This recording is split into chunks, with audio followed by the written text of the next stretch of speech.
the urgency? A missing person. Stuart Green. He's back. He's dead. Apparently not. 2 men go missing exactly 17 years ago to the day after Stuart Green disappeared. Coincidence, my whore. You need to stay away from her. Do you know Megan? Do you? Do you know she's changed her name? She is now Megan Pierce. You're going to keep you and your family safe. How exactly? These people were last seen within a week or two of each other, and all the missing men were connected. Which means... It's a serial killer. Ah, I think we get it.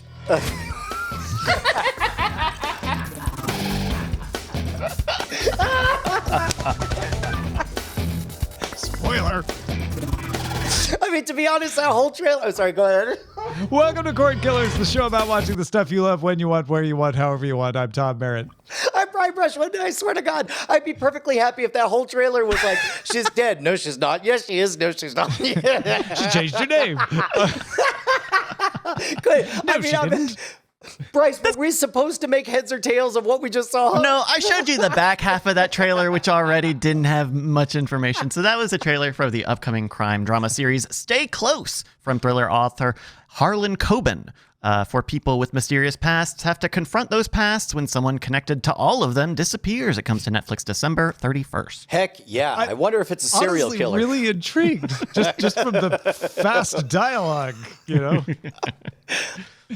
She's Megan, but she's changed her name to Megan Pierce. Oh, I thought, that's good. Yeah, it doesn't make sense if you don't see the minute of the woman who's leading a second life, but that wasn't very interesting either. No. To be honest, I would not have this any other way. Hey, man, what's our primary target? It totally worked. I'm in. I'm watching Stay Close. I can't wait for December 31st. Let's get on to the primary target. Okay. The term binge watch entered the mainstream around 2013 when the Oxford English Dictionary considered it for word of the year. It didn't win, Selfie won. It's some tough competition, but binge watching has become a normal thing. Whether it's on a show's first release, like Netflix, when they give you all the episodes at once, or later after all the episodes are out, after a week-to-week release, like Paramount Plus or HBO Max, people can watch a lot of one series at once. But how do you do it? There are different flavors of binge watching. There's watching all 12 episodes of a season in one night. Then there's watching 2 episodes a night, maybe over the course of a week. Some people binge watch only on special occasions, like maybe a long holiday weekend. Others binge watch only when the show's really good and they get caught up in it. And for others, it's the default. You pick a show and you binge watch it. TheConversation.com even has an article looking at whether binge watching can become an addictive behavior. They found that it follows other compulsive behaviors. It can be problematic for some people, and usually that's associated with depression and anxiety. But for most people, it's likely not problematic or perhaps even a thing. I've noticed my binge watching declining over the years, whether that's just me getting old or just the novelty wearing off. I don't know. Brian, what's your binge watching pattern? Well, first of all, I do like that we think about binge watching separately from the way we consider traditional week over week watching. And we have talked about the idea that maybe certain programs or stories get an upgrade by watching them all at once, because you don't have to worry about like keeping up with what happened last week, 2 weeks, 5 weeks, 10 weeks, and so on. I like the evolution of language, but the hysteria about whether or not binge watching is good or bad reminds me an awful lot about the hysteria about novels. There's a wonderful podcast formerly known as the Pessimist's Archive, now called Build for Tomorrow, with Jason Pfeiffer. And he takes all of these things that everybody was all freaked out about, like, is it elevators? Are they making you crazy? Bicycles, opera. And one of them was, I kid you not, about the novel. Kids are sitting there reading all day. Used to be they would come out sensibly, 1 chapter per week in the local newsletter. But now, all of a sudden, you're reading them at once. What disasters await. And so I'm not buying even one word of the hysteria around binging being better or worse than the other. However, I am fascinated by what stories benefit the most from binging versus those that do not. Because, for example, never made it through Fringe, because that was a week over week, 26 episodes per season, hour long per episode, 7 seasons. I was like, nope, that is not a binge show. Bryce, you gave up on Lost, even though by all accounts, that's a fine long-term story. Not great for binging because it just goes in circles for 75 years, right? However, other stories really, really benefit from binging, and some don't. Like I tried to go back, watching Firefly. Absolutely. The majority of people who fell in love with that property fell in love with it because they binged it, because they only discovered it after it hit DVD. And there was very little of it, and it was all very condensed and very, very tight. In the proper order. When it had originally aired, it was aired out of the intended order. Correct. And then meanwhile, I got my kids into Battlestar Galactica, but that was just a case where an hour an episode, it was all just too long. 3, 4, 5, hours, night after night after night, we just lost it. So I think it's a very culturally significant thing to consider. I think in general, I'm thankful that binging is an option, just like I'm thankful that novels are an option as opposed to weekly chapters or what have you. But I'm hesitant to put any kind of like value judgment on them one way or the other. Yeah, and I don't even think that conversation article is putting too much of a value judgment, just sort of saying like, hey, looks like there might be some kind of compulsive behavior like other similar stuff. And if you're having a problem, here's some things to think about. But like I said, I don't think most of us have a problem with binge watching. If you do, then great. We've got the link to the article. We'll put it in the show notes. But most of us are probably just using it as a tool to entertain ourselves that we didn't have before. Although I remember the first time I ever can recall binge watching anything was in the 90s. My girlfriend had recorded off of television all the episodes of Twin Peaks and Star Trek The Next Generation. And we would sit and watch her with her VCR, and we would VCR and chill, I guess. Like we would watch all the seasons of Next Generation up to that point because it was still airing, and all of Twin Peaks. And it felt like a nifty, cool thing that you couldn't normally do. Like, oh, she's got all of the episodes, and we can just sit here and watch one after the other in the evenings. Isn't that super fun? I then also recall, I guess I have a type because the woman I married, Eileen, and I, one of our earliest fun things was getting DVD box sets, and we would binge Alias, for instance. And I think I've even told the story before about we'd finish a season of Alias and I would get in the car and run to Borders to see if they had the next season to binge. And so when Netflix came along and started giving you a new series entirely at once, that was the revolution. The revolution wasn't that you could watch an entire series of something. The revolution was, this is a brand new series, and you're going to get the first episodes all at once. You can binge right from the beginning. Now, like I said, I don't binge as much as I used to. I think mostly because we watch so many different things that we don't want to give all of our time to one thing. Most of the time, with rare exceptions, we'll watch 2 episodes of something in a row before we switch to something else. And we may binge in that sense of like, we might watch 2 episodes a night over the course of a couple of weeks, not every night, and get through it. But it's not, I don't know. Maybe it's because I have to keep more current for the things we do on Cordkillers, but I don't feel like I do the binge watching, like the novelty wore off. I really do think. And it's like, yeah, this used to be super fun, but now it just feels like, okay, that's too much. I need to break it up. I think I have 2 thoughts. Number one, oh my gosh, there's nothing like that feeling of realizing that it's getting awfully bright outside and that you've watched a show until the sun come up. That was great. I do think that many stories derive a tangible quality of experience benefit from being binged, of just, keep on going. Oh my God, this is so good, so good. I would guess, and this is pure speculation on my part, but I would guess that at this point in both of our lives, compared to 10 years ago, there was a lot of really great video hour-long stories that hour-long episodes that we, for whatever reason, had not encountered yet. Matches that we had yet to meet. And now, 10 years down the line, there are fewer of those matches, and we have to wait for them to be invented or created. And except for Babylon 5, I'm not watching Babylon 5. Maybe the reboot. But you know what I'm talking about, right? It's simply a numbers game. Yeah, because the other thing is, as time goes by, those matches fade, right? What would have been a great match in 2008 might not feel as compelling because we got so much good television, right? The best shows on TV in 2008 are probably maybe in the top 100 best shows now because there have been so many good shows. And I don't know if this is new. I don't think it is, but I've kept up more.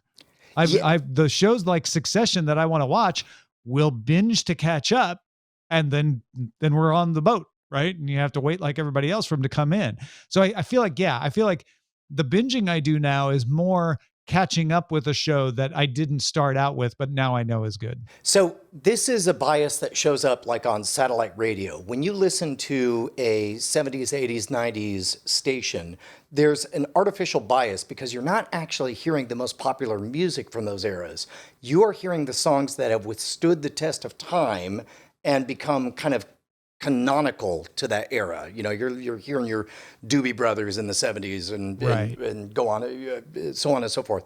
I feel like there's some amount of that happening as well. Because, like, for example, I remember personally being blown away when I discovered Buffy the Vampire Slayer, watching all night long, pirated copies that had it 320 by 240, like, which is ridiculous now, and watching it till the sun came up. I don't think I could lure any of my children who of ages 8, 14, as I found out, and 17, into watching any of those.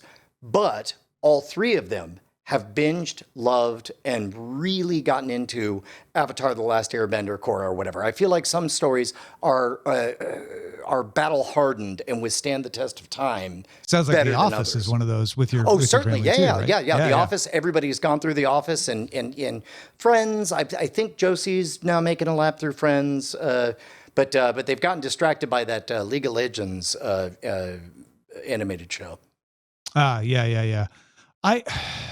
I'm curious what everybody's binge watching patterns are. I think almost everybody does it to some extent. Although I don't know, maybe there's somebody out there who's like, I don't even binge watch anymore.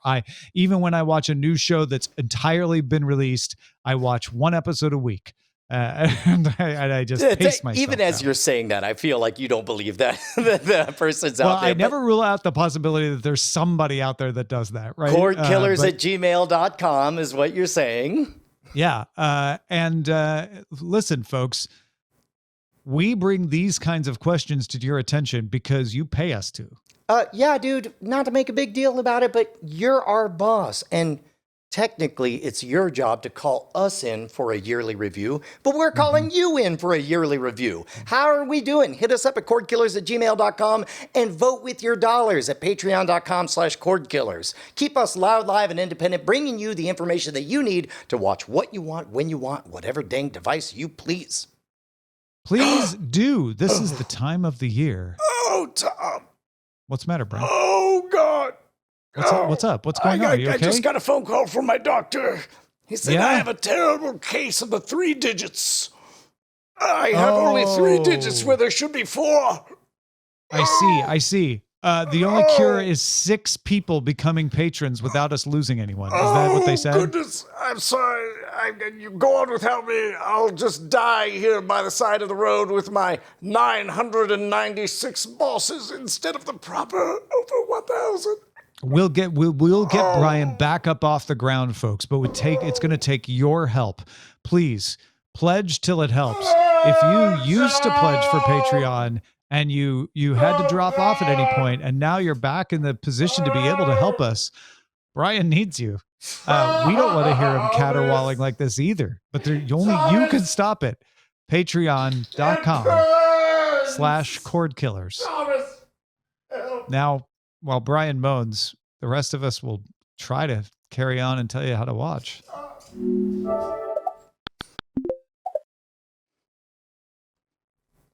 Red Notice is a thing Interpol gives out. That's kind of like an international arrest warrant, but it's also the name of a big dumb action flick with big stars on Netflix, and it has surpassed Bird Box, a smart, clever, arguably more substantive film, also with a big star, in hours watched. So it means people are, well, watching Red Notice a lot. Red Notice has 328 million hours viewed in comparison to Bird Box's 282 million. Now, this has a lot of pundits and some people on social media scratching their heads, perhaps bemoaning the fate of humanity. The median is probably just puzzled, like, what makes Red Notice more popular than Bird Box? Well, The Verge's Katie Keck dug into why. We'll have a link to that article. It's a great read. It was up against some competition. Red Notice didn't come out in a dry period. Ghostbusters had a new movie. That 8-hour Beatles documentary was out. But the most compelling argument for why more people have watched Red Notice over Bird Box is that there are more people with Netflix now than when Bird Box came out. When Bird Box came out, there were 139 million subscribers to Netflix.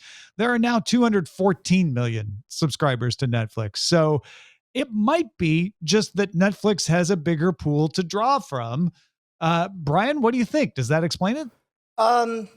Just to make sure I'm wrapping my mind around this. This is the story of a thoughtful meditation with real star power and Hollywood quality movie making that didn't do nearly as well as a by the numbers dumber movie with maybe more stars in it, but still, by all metrics, a worse movie. And yet the worst movie did better than the smart movie, right?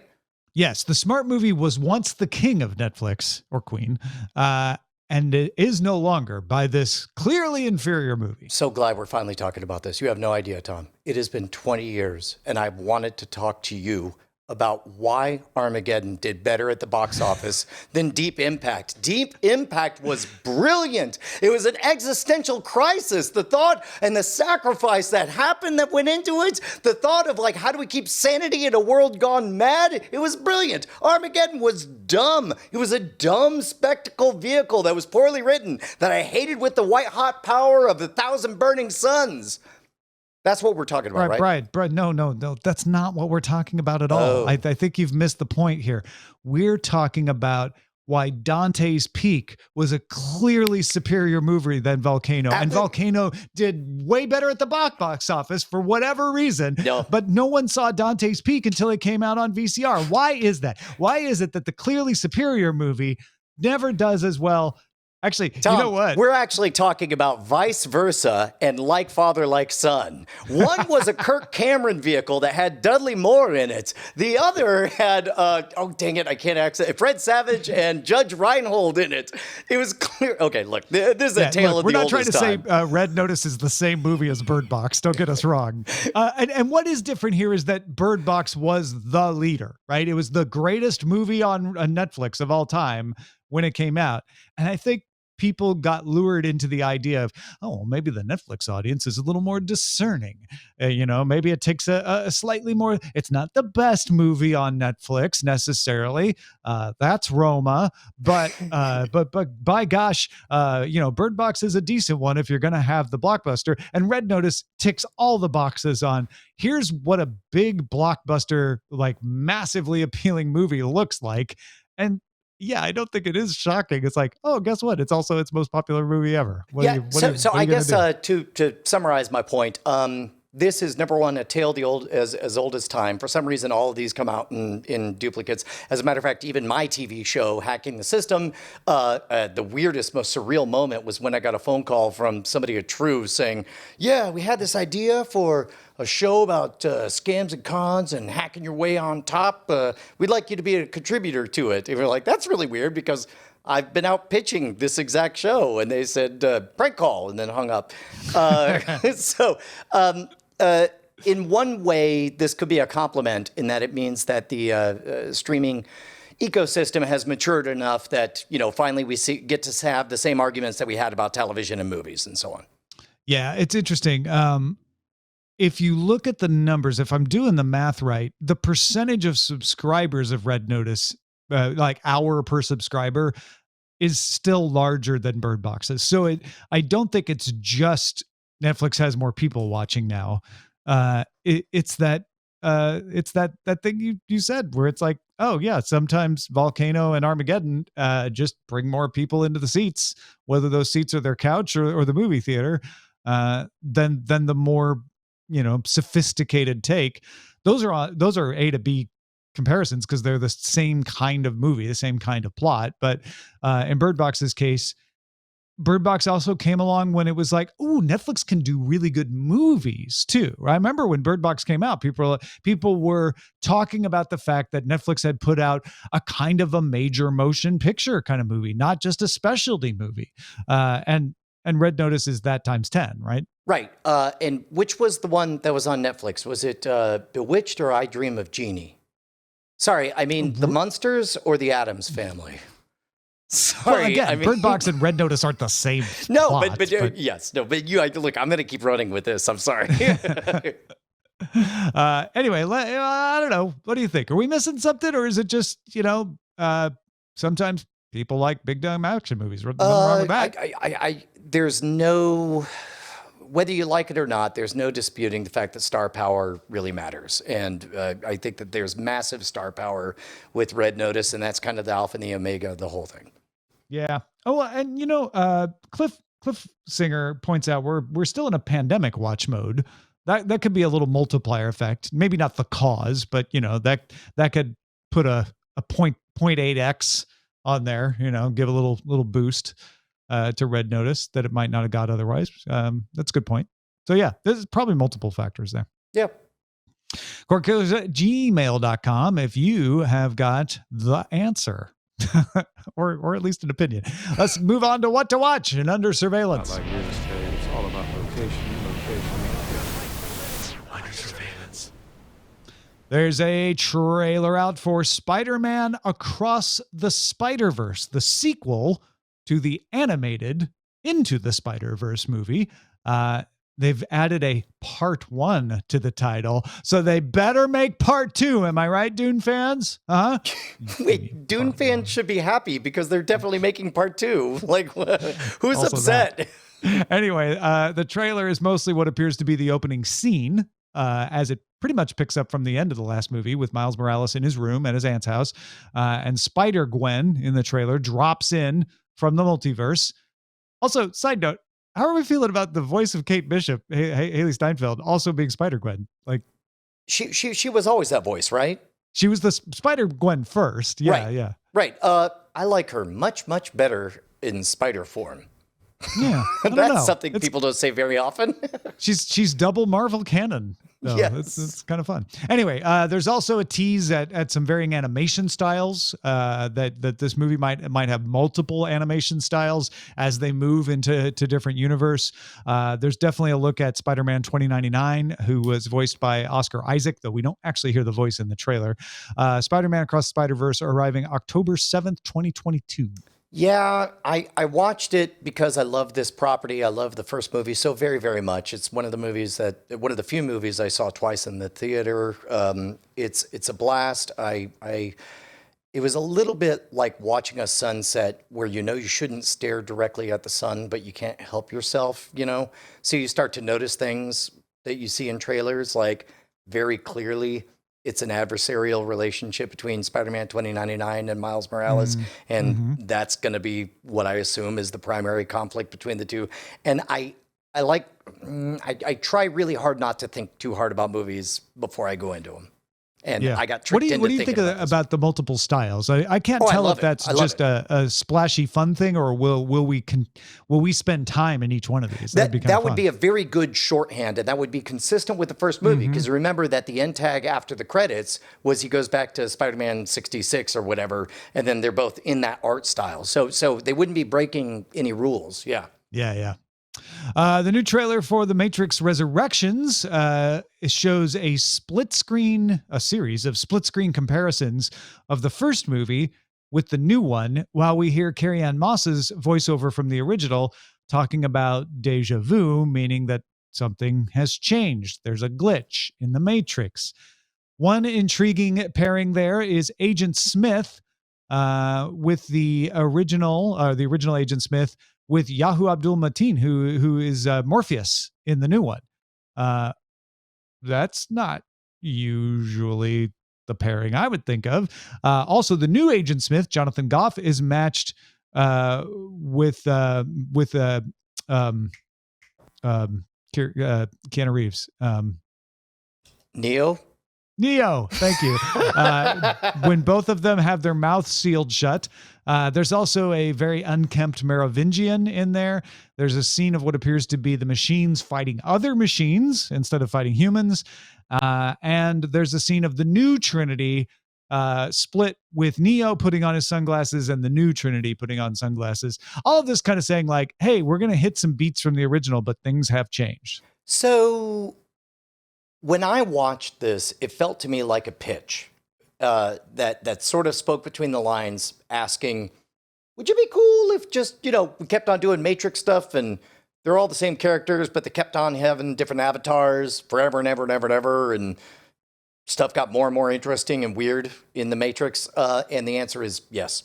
But having said that, again, this is another one, Tom. I know that you tend to be analytical and don't mind it. This is a precious property that I try not to look directly at. Yeah, I got you.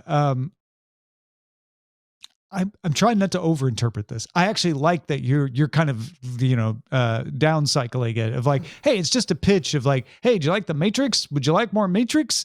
Here's a look at what the new Matrix will look like. Kind of don't read too much into it, because I'm definitely wanting to read more into it and do like Kremlinology and say like, so Neo never actually fought. Maybe the entire fight of the first three movies was the simulation. Well, and now he's the real simulation. Oh, see, now you've got me. Now you've got me in it, Tom. Because all of a sudden I can imagine, what if the planet Earth got their act together and they went on to become happy and healthy, but we're seeing the story of essentially the World of Warcraft servers that are still running that nobody ever switched off.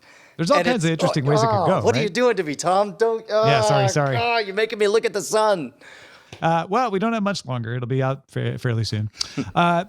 Going back to Spider-Man, during press for Spider-Man No Way Home, the Tom Holland one, Kevin Feige said that if Daredevil were to appear in any future movies, and by the way, he was asked about this, so it doesn't mean Daredevil's going to show up in Spider-Man, although it doesn't not mean that either. But if Daredevil were to appear in any future movies, it would be played by Charlie Cox.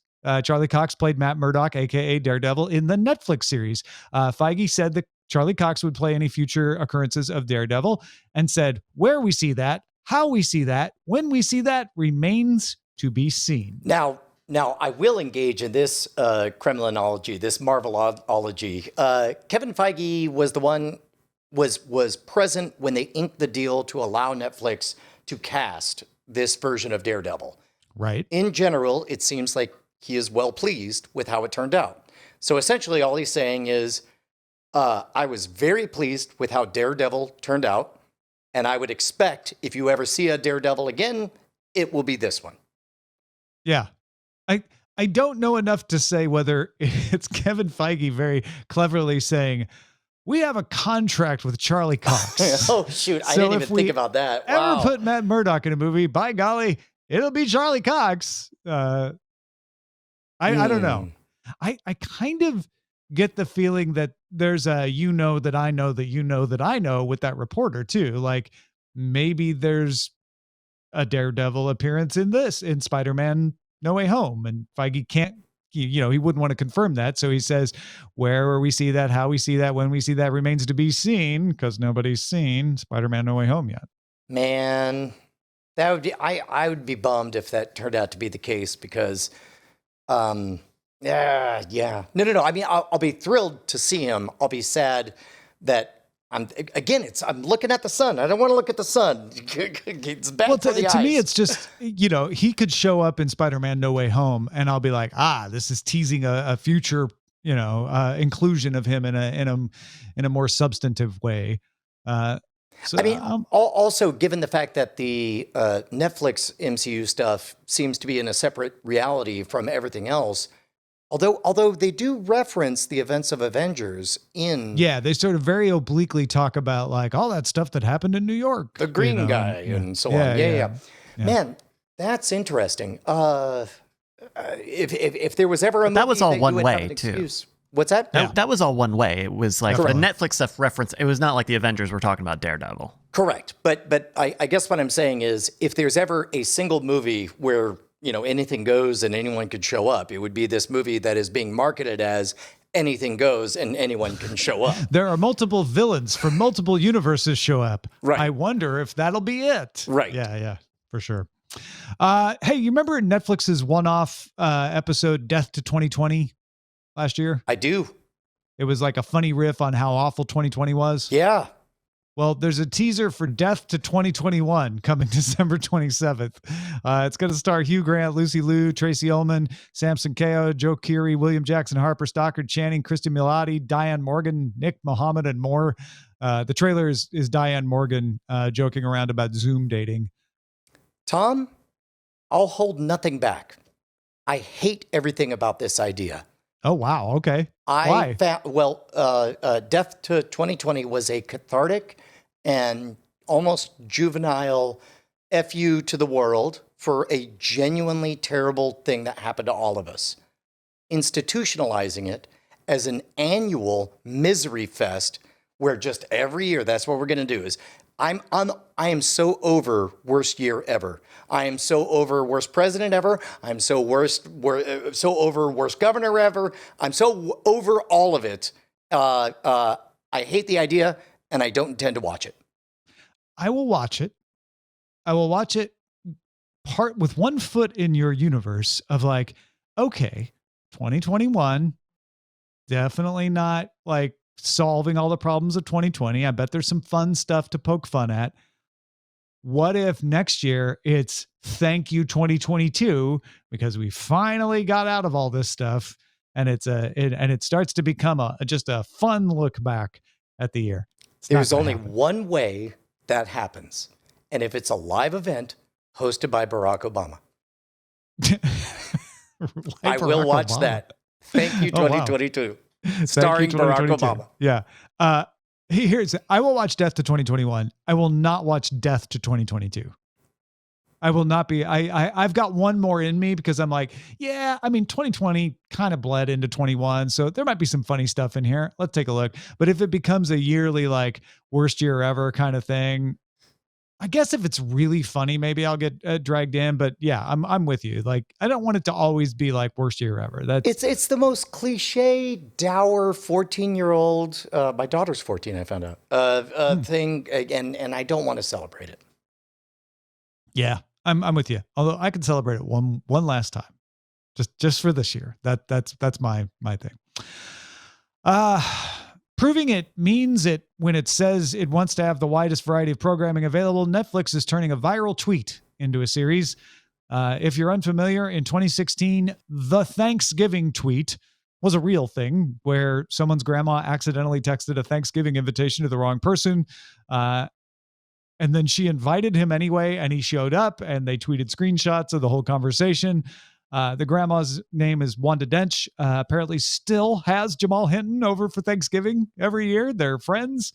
So they're going to make a TV show about it starring, well, we don't know who it's starring or directing, but Abdul Williams, who wrote the New Edition story and the Bobby Brown story, is on board to write it. This is a fictionalized account or a documentary of the actual thing? It is a fictionalized account, I believe. Okay. So, sorry, we'll Hallmark see. Channel. Netflix has this one. Yeah. The Thanksgiving tweet story. Also, probably a ripoff of our Thanksgiving movie, Bryce.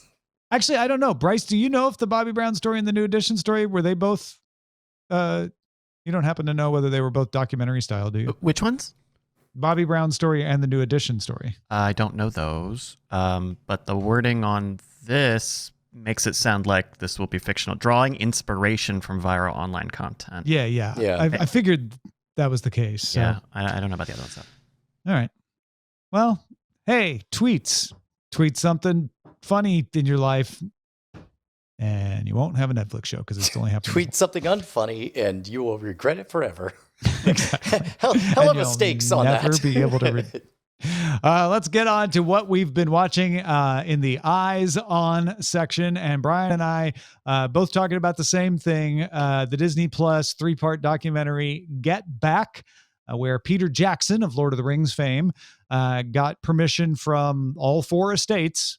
With Paul and Ringo, it was directly from them, but the estates of John Lennon and George Harrison to plow through the hundreds of hours of footage from the making of the movie that eventually became the Let It Be movie, which was released, I guess, in 1969 or 1970.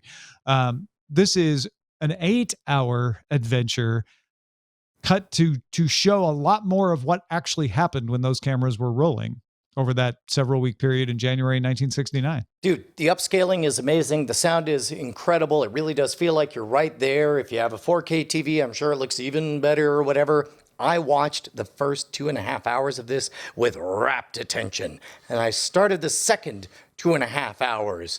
And about an hour into it, I started playing Hearthstone and watching on the side. And in that last hour, maybe a little bit of Far Cry 6, I still was watching. Still have 15 more minutes in episode 2.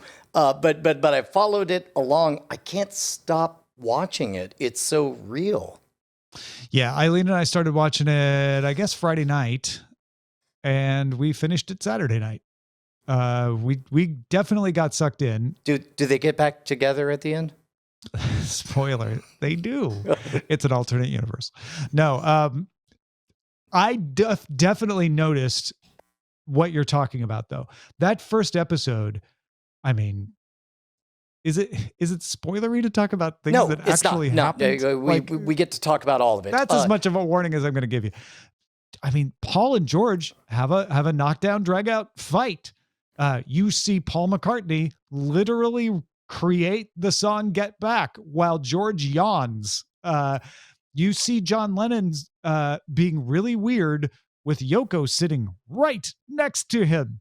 Linda goes and sits over in the corner when she comes in. Patty Harrison, same thing. Yoko always sitting right next to John. Doesn't say much in that first episode. It's fascinating. And George leaves the band, like literally quits the Beatles. And they're like, has this happened before? Like, well, it happened with Ringo once. He came back. And you can tell they're like kind of not sure. And they're planning, well, if he doesn't come back, I guess this. And we're like, oh my gosh, that's real. Like they are treating this as real. Fascinating. That second episode, they kind of get their stuff together. They've met with George. They've sort of worked it out. They go to the Apple studios. They're working in more comfortable surroundings. And so it becomes more of a fun look about how they actually created these songs, which is still interesting, but you don't have the drama. You don't have the weirdness of that first episode, which I think made it so compelling. The second episode, would I be out of school to say it felt almost more authentic? Because I think the fact that they were on a soundstage, the fact that they knew they were doing a thing caused everybody to have kind of amped up energies. And then they let go of the idea of a big show, of a big event, of a big everything. And instead it's like, all right, can we just make this album? And then I feel like in episode 2, you really feel like you're sitting in with them. Yeah, it does. Because John Lennon starts joking around and talking a bunch. Even though Yoko's still right there next to him, it doesn't feel as awkward as it did in that big studio in episode 1. And you can tell that they forget the cameras are on more often when they're in their recording studio. Although, I don't know if you caught it a couple of times, they talk about how, yeah, this is nice because it's our place. Like, it's the first time they've recorded there. This is not a place they've recorded before. It's also, for anybody well steeped in Beatles lore, I mean, it's like they always had an adult in the room with Brian Epstein, and you could hear them refer to Mr. Epstein, and there's kind of this desperate longing for somebody, like I think at one point in episode 2, Paul says, I just wish there was a grown-up to say, you got to show up at 9 a.m. and make the music and all that stuff. In fact, I noticed Paul at one point says, we need a daddy. We need someone to tell us what to do. And then at another point saying, I don't think the Beatles need a manager. Like you could tell they're all, though at least Paul, all over the place. Like on whether they want that or not, because I think they don't feel anyone could ever step into those shoes of Epstein. I also adored that brief moment in episode 2 where Paul is talking about all the footage he got from their time with the Maharishi. And he's describing the shots and they're showing the shots and all that stuff. And meanwhile, there's kind of this eye-rolling energy about like, that guy, am I right? And how funny it was that we believed him or whatever. And then George Harrison, kind of serious, not serious, funny, not funny, is like, well, if any of you really found yourselves in there, you wouldn't be doing what you're doing now. You know, like, hey guys, that was a spiritual awakening Like, for hey, me, I and you're took that making light of seriously. it. Yeah. And they very much backpedal of like, well, yeah. I'm Oh, not yeah, saying I mean, it was that- beautiful area. Yeah. And I'm like, there's so many things. I think what makes the second, and I'll say the third episode as well, although you get a lot more of the rooftop concert in the third. There's so much about it that makes the Beatles human, right? Right. There's so much about it. The first episode's just weird because of the soundstage and the fight and George quitting the band. And that's kind of more what you might expect, from some dramatic documentary. The second episode is more like anyone who's ever done a creative enterprise with friends knows all of these things that are happening. The petty spats, the collaboration, the goofing off, the, getting weird, the tiptoeing around that one member of the group who's a little sensitive about that one thing we did. And, let's not, and it's not because they're trying to keep George in the group. You could tell like, that's just a friend dynamic of like, oh, right, George, no, I know this means different things to you than it does to us. And yeah, I watched all of that thinking like, man, I have been almost all of these people, even Ringo, the one who's just like, I'll just start drumming when I think drumming is needed and I won't when there's not. And otherwise I, kind of keep to myself. Like, And again, I've been in all those situations. Yeah, you and I are not live musicians, but you and I are no strangers to the collaborative group dynamic. And that is the part that fascinated me so much about this whole thing. I've really enjoyed it. Yeah. It's good stuff. Get Back. I know a lot of you have already watched it, but if you haven't, hearing us tell you these things isn't the fun of watching it. Like soaking in it is the fun of watching it. I think even if you're not a Beatles fan, honestly, I was telling Bryce this before the show. I feel like what Peter Jackson did is he brought a modern reality show sensibility to all of this old footage and made a compelling story out of it. Yeah. All right, Bryce, what should we be on the lookout for? Hey, we got a letter about our discussion last week on adaptations from Belissa, who writes, "Hi, Tom, Brian, and Bryce. I know your discussion of adaptations and remakes was more about doing another version of something that was already made into a movie or TV show, but I wanted to comment on a related idea, adapting a book or series of books. I'm very much enjoying Amazon's adaptation of The Wheel of Time. I'm done with, in my opinion, exactly the right balance, or it's done with, in my opinion, exactly the right balance of being faithful to the books, especially who the characters are and their relationships, while still managing to surprise fans who have read the books. For me, there's been at least one gasp out loud moment each episode. I think there were 3 in episode 5. This balance of the familiar and the new twist is going to be a key factor in the success of the series, I think. Belissa. If you, like me, thank you, Belissa, for the letter. If you, like me, don't know A Wheel of Time, or you missed all of the hubbub about it, it is a medieval fantasy epic set in this world of magic. There's a powerful magic user who's from a group of women, and only the women use magic there. And she takes 4 young people on a journey to see if they are the reincarnation of a magical entity that can destroy a coming evil. So it looks pretty cool. I'm not in a fantasy epic headspace right now, but it seemed very well done, the bit that I saw. There are going to be 8 episodes of The Wheel of Time this season. They are releasing new episodes weekly. They should all be out by the end of the year. That's on Amazon Prime Video. Tom and Brian, any interest in The Wheel of Time? Definitely. If there's one thing I know about it, as somebody who hasn't read it, is that it is famous for being very long. Yes.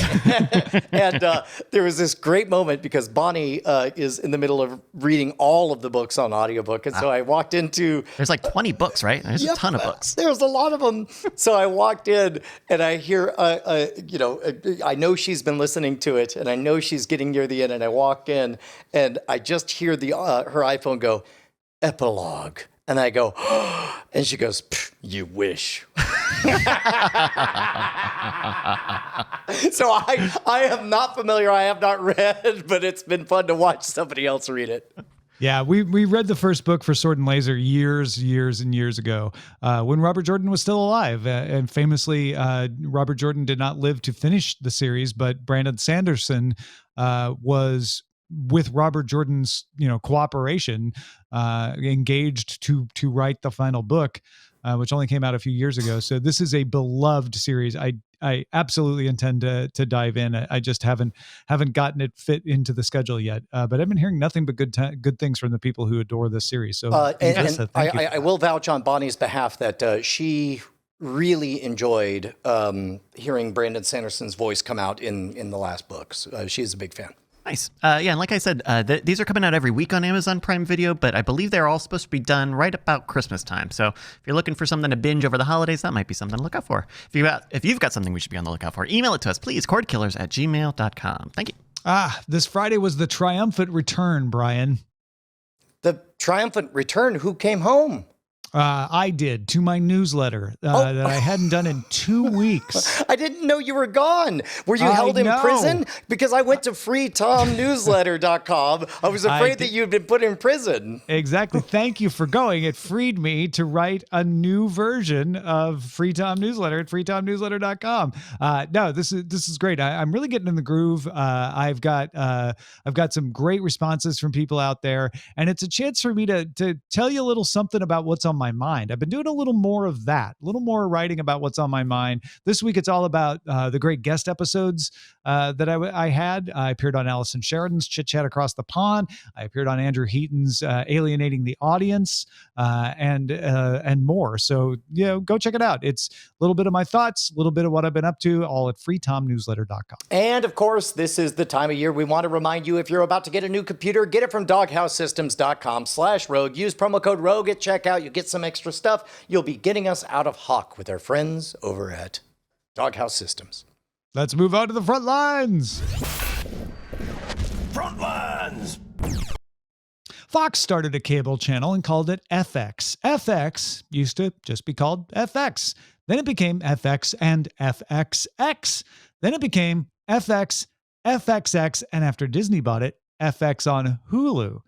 FX shows referred to those on the cable network, while FX on Hulu shows referred to the originals made by FX for Hulu, but also any of the cable network shows available on Hulu. But now they've changed it. If you watch an FX show on Hulu, whether it was on the cable network or made exclusively for Hulu, it will be called an FX show. They're dropping the on Hulu. The hub will no longer be called FX on Hulu, just FX. However, if you find an FX show on Hulu and you can't find it on the cable channel, it's because it's an original made for Hulu, but it's still just called an FX show when it's on Hulu. Questions? And just in case anybody under the age of 21 is listening, if you do any searching, don't search for F space XXX. That's not going to get you. Entirely different thing. Good point. The delayed Netflix is a Joke Festival from 2020 has been scheduled to finally take place in LA on April 29th, May 8th, 2022. The idea, or I guess from one to the other, the idea is that more than 100 acts associated with Netflix are going to perform live at comedy clubs around LA, as well as larger venues like Dodger Stadium and the Hollywood Bowl. The acts will be filmed. They're also going to make specials during it for Netflix. Headliners include Dave Chappelle, Amy Schumer, Tina Fey, Wanda Sykes, Jerry Seinfeld, David Letterman, Chris Rock, Ali Wong, Hassan Minaj, am I pronouncing that right? Mm-hmm. Yep. And Ronnie Chang, and the Beatles. Seriously, the surviving Beatles. I mean, kind of brilliant for Netflix to be like, we're putting on comedy specials around LA. Also, filming all of our next 2 years worth of comedy specials in one fell swoop. Earlier today, we talked about on DTNS the Spotify situation with differentiating the jokes that are written from the performance of the jokes that are written and rights for each.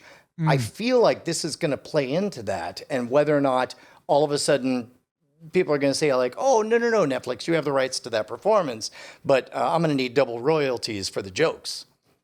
Yeah, they would have to lock that all up in the contract ahead of time. I'm the way Spotify has, because remember, Spotify has the right to show it. It's just that the rights group wants to change the deal. I'm just saying, pray they don't alter it further. Yeah. Live in front of a studio audience, where they take classic TV shows from Norman Lear and Jimmy Kimmel help put them on, is returning Tuesday, December 7th with live presentations of an episode of Different Strokes and an episode of Facts of Life. Now, we heard the cast of Different Strokes before, which included Ann Dowd as Mrs. Garrett. She was on both of the series. The Facts of Life is going to star Jennifer Aniston as Blair, Gabrielle Union as Tootie, Allison Tolman as Natalie, and Catherine Hahn as Joe. Tom, have we watched any of these? I watched the very first round that they did, where they did All in the Family and the Jeffersons. That was super fun. How much of it lives in the moment as a novel electric, oh my gosh, this is happening right now? And how much of it survives as, I'm so glad this is recorded because I can't wait to visit it or share it with a friend? Yeah, I didn't watch either one of them live, but they preserved all of the live elements, and there were a couple of interesting live moments that you might expect, and there's a lot of really interesting. That plays a whole lot differently now than it used to, which you might expect. Also, that plays a whole lot differently with Woody Harrelson in that part than it would, with the original characters. So I think this is really interesting to take. I think they chose people as experienced. Don't forget, I think it's Kevin Hart is playing Arnold, right? Like they're not casting children. Yeah. They're casting experienced actors in these parts, and I think that's fascinating. Channing Tatum will return for a third Magic Mike movie being made by HBO Max, directed by Steven Soderbergh. Reed Carlin, who wrote the first two, will also write this one. This one will be an HBO Max exclusive and appears to be an attempt to wrap up the story. The Magic Mike trilogy. To wrap that rascal. They say it's going to wrap up the story, but I bet Steven Soderbergh and Channing Tatum decide to make prequels. No, if you go too far, then it becomes a crime. Redbox will start running ads on some of its DVD kiosks in the United States. More than 2,000 kiosks already have digital signage that they can use to do this. They expect to have about 4,000 kiosks all told showing ads eventually. Movie studios will be the main target, so you're probably going to see a lot of trailers for the things you could rent right there. But they also might be doing it like they do at the gas station with some national and local stuff. So I have no doubt that Redbox thinks this is a big deal, and maybe the people buying the ads think it's a big deal, but those numbers don't strike me as a tremendous, depends on the number of people that visit each kiosk, right? 4,000 kiosks doesn't sound like a lot, but if these are the 4,000 most trafficked kiosks, right, each one with 10,000 a day, 500 people per day, and so on, and they're all impulse buying, then maybe that does move the needle. I hadn't thought of that. Yeah. It starts to it really does remind me of those gas pumps that have the video that, show you the weather and then show you an ad and then show you some news and blah, blah, blah. Yeah, no, like I was going to gas up my Jeep and all of a sudden the video screen said, "What are you, regular guy? You're going to use regular gas or are you going to use premium gas?" And I was like, "I'm a premium guy." Yeah, it happens a lot when you try to rent Dante's Peak. What, you're a regular guy? Why aren't you a volcano guy? Google TV added Pluto TV to its live grid for the For You tab. All the devices running the Google TV OS will get the addition over the next few weeks. Google TV also features Tubi and Xumo in its free TVs and TV apps to download now. All right, let's get to the dispatches from the front. More like Red Notice Box.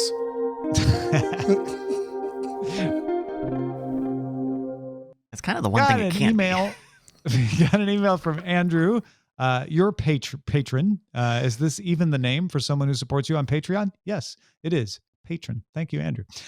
Tom, Brian, and Bryce. First, Boba Fett wanting to take over for Jabba fits in my opinion. I'm a lifelong Star Wars fan, but never got into the Legend books, so I know who Salacious Crumb is, but I'd be hard-pressed to name Leia and Han's 3 kids. This is what I know about Boba. He was traumatized at a young age when he watched Mace Windu behead his father. As an orphan during Star Wars Clone Wars, his character flip-flopped a lot. Sometimes he was an angry kid looking for revenge. Sometimes he was trying to get rich with some bounty hunters. To me, it also felt like he was a kid looking for a home. By the time we get to Empire and Return of the Jedi, it seems like he has found his home. He delivered Han. Why stick around with Jabba? I just kind of assumed he finally found his home. With that said, I think it's fitting that he would want to take over once Jabba is gone. Why it took so long, I have no idea, but I'm interested in watching. Probably has to do with being digested in the Sarlacc pit. But second, my question for Brian. Does he really not know what show is first on Spoilerin Time? At first, on Spoilerin Time, Brian is always asking me, which show should we start with? Andrew says, at first I thought it was part of the script for him to ask what was first, but thank you for asking this, really, Andrew. I would also like to know very much. Is this an act? Because if it is, you're a much better actor than I would have thought. Start doing VO work.